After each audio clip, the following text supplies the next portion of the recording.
Clock has started. Good morning, everyone. This is Christina Johnson or Coach CJ from Dell and Dell International. It's such a pleasure to be here. Oh my goodness. Okay, so on my side it said it's not going live, but I'm not going to pay attention to that. We're so excited to be here this morning. Let me change this background a little bit. Yeah, the great background, and plus this says LinkedIn says live, and so we're in 31 seconds of live. Awesome. Perfect. Listen, I'm so excited about our topic this morning. Man, I'm so excited. So if you are one who takes notes and you get pencil and pad or you type it up on your iPhone or your electronic device, this morning is definitely a time that you would want to take a couple of notes. So our topic this morning is creating an atmosphere for action, creating an atmosphere. And I'm just going to dive in, and then later on, I'll toss it over to my co-host. We're excited that he is back. We missed him on Wednesday. But creating an atmosphere means everything. When you think about like a personal relationship, right? And you're wanting to impress someone or to demonstrate your love or affection for them, one of the first things you do if you're taking them out to dinner or cooking dinner at home or whatever the case is, you focus on the atmosphere that's created, because the atmosphere is what causes everything else that's being done to hang together. It's incredible. Well, today, what we're going to look at and just peel the layers back on is what type of atmosphere are we creating around ourselves when it comes to, and as it relates to success, as it relates to those things that we desire to transpire in our lives. And so, what I'm going to just bring to the fore for discussion and for Marcus to drill down on it a little is that when we do not do the work, when we have unresolved issues, trauma, resentment, anger, wounds, unforgiveness, those types of things that are active and alive within us, guys, do you know that that creates an atmosphere around you? And when we talk about, when Dell and Dell constantly and consistently encourages individuals to call, get the coaching, get the coaching, get the training, begin the journey to wholeness.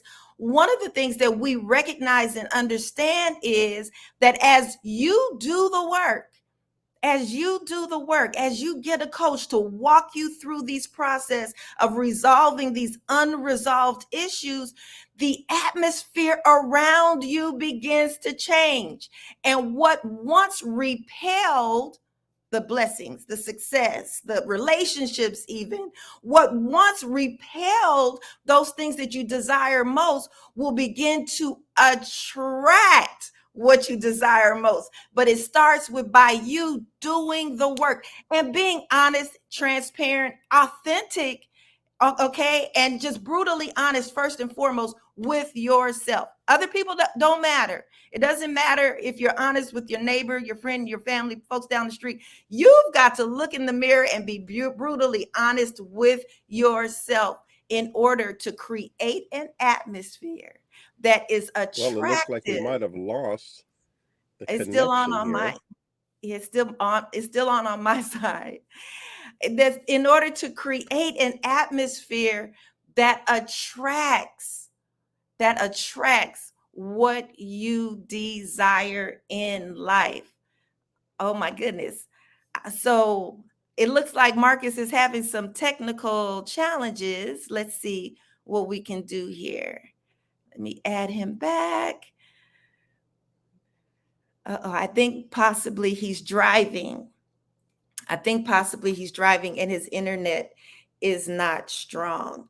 But we want to create an atmosphere that attracts the relationships, attracts the success, attracts the businesses, that attracts even money and finances and prosperity, that attracts health and wellness. That can all be created by an atmosphere. Let me see. Your service is not working. Oh my goodness, modern technology. Unbelievable. But I tell you guys, listen, it is so imperative that you do the work. And I want to take a moment while we're waiting for Marcus to come back, hop back on. I want to take a moment to really unpack this, because we've got to get to a place. If you are truly committed to your success and to becoming or having or attaining the life that you desire, there he is. He's back. Attaining the life that you desire, you want to look at the environment and the atmosphere that emits. There's an atmosphere that emits from your words, from your actions. Their atmospheres are created all the time. And Marcus, I think that you call that often nonverbal communications, those Right. nonverbals. So would you talk about that for a little bit? Welcome back. Yeah, the nonverbal communications have a lot to do with how one's affected or affecting the people around them. And so if a person even begins to learn how to tune in to those type of things, well, I think that can make a difference right there in the quality of one's interactions with a company, a corporation, a significant other, or even family members, children, spouses, executives, subordinates in a company. So it's good to, like you said, the key word I heard today was doing the work can make a difference. Doing the work can cause an effect of positive results with any organization or family member that you're involved in. So that's a key factor. But I also heard something else when you talk about the environment. I mean, it's sometimes it feels like we don't have enough time to cover everything we want to say. I mean, because I could go there at least 4 or 5 hours on just what we're talking about. Have you heard of, well, I wonder if people that are listening have ever heard of something called feng shui. Feng shui has got to do with the placement of things in your home or in your office. And if the feng shui is off, people don't know this, even though it's a 6,000 year Chinese historical, real true stuff here. Feng shui can cause a lot of disruption, a lot of confusion, a lot of just non-productive activities. I've heard about billionaires. I know a couple of billionaires in particular, and they won't build a house or they won't build a building. They won't do any kind of building until a feng shui expert comes in and gives them some guidance on even the direction that the house or the building is facing. And then they have the feng shui expert come into their dwelling, whether it's a big building or a big house, and we'll make sure that things are flowing, the energy's flowing in the right direction. So even something like that, 6,000-year-old tradition with Chinese, even the environment in your dwelling can affect the productivity of your life. So there's internal environment, and then there's external environment. So this is a hot topic that has got to do with the results that you get in your life. That's What it. do you have? What do you have in your environment internally, and then even externally? And some of us have a lot more work to do than others.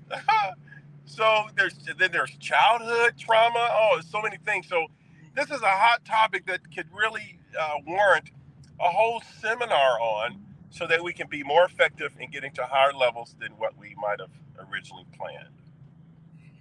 Absolutely. Absolutely. While you were talking, I was thinking about how the work begins internally and we see the fruit of that work externally often. Now, we can start with the external, is what I would lend to this conversation. We can begin with the external, and most people do because it's easier.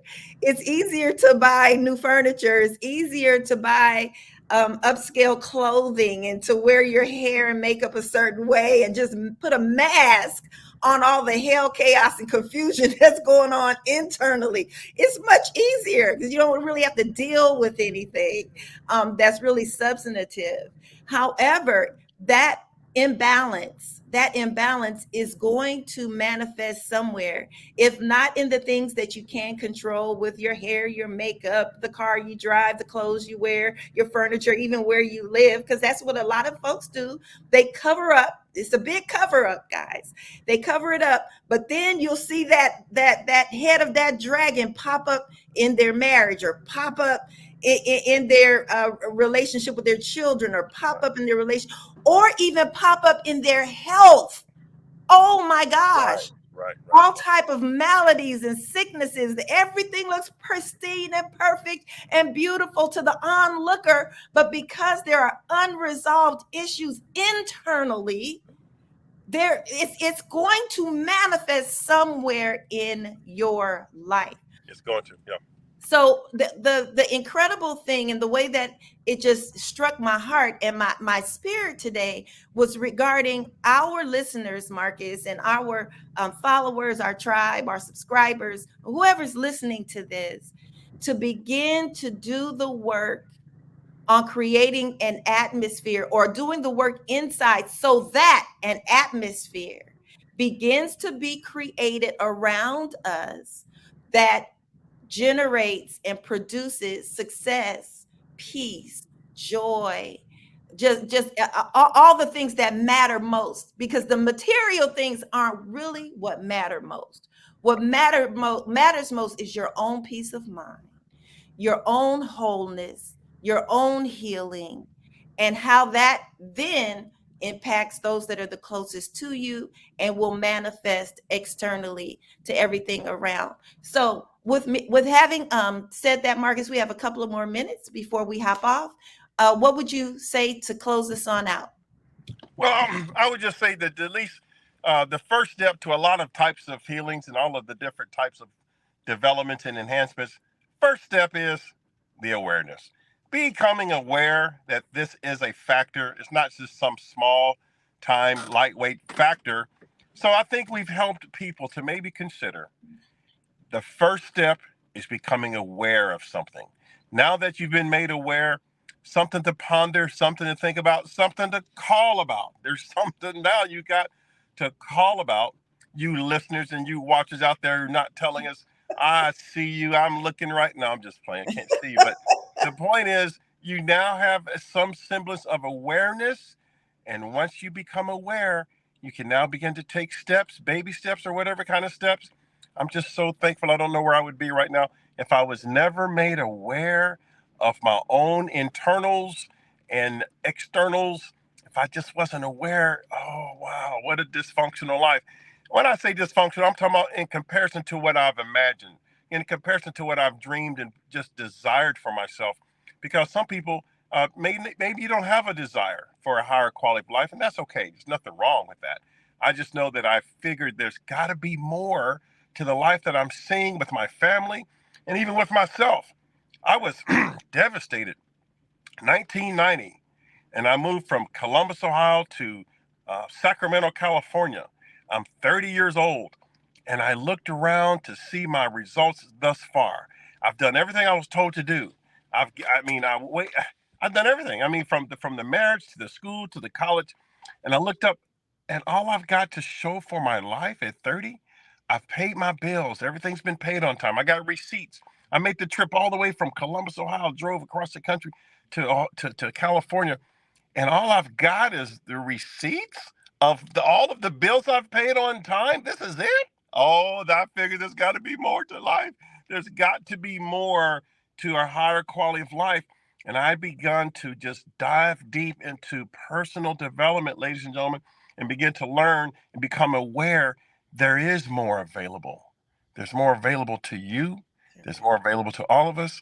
But what's more important is the more aware you become, the more you can affect your generations, future generations that are looking to you, family and friends, especially family, young people. They're looking at you and looking at your life, and basing off of what they see, they're determining how far they could go. I was talking to my daughter the other day, now that she's 16. I says, listen, let me tell you something. This is a high achievement family. This is not a regular Joe Blow from Kokomo accomplishing family. We get things done and we go to higher levels, and that's what we're going to do. So, and now that you're 16, we're great. Pump up the volume, pump up the volume. That's it. That's our show for the broadcast today. Good morning and God bless, and we'll talk to you in a few more days. Bye-bye. Bye-bye.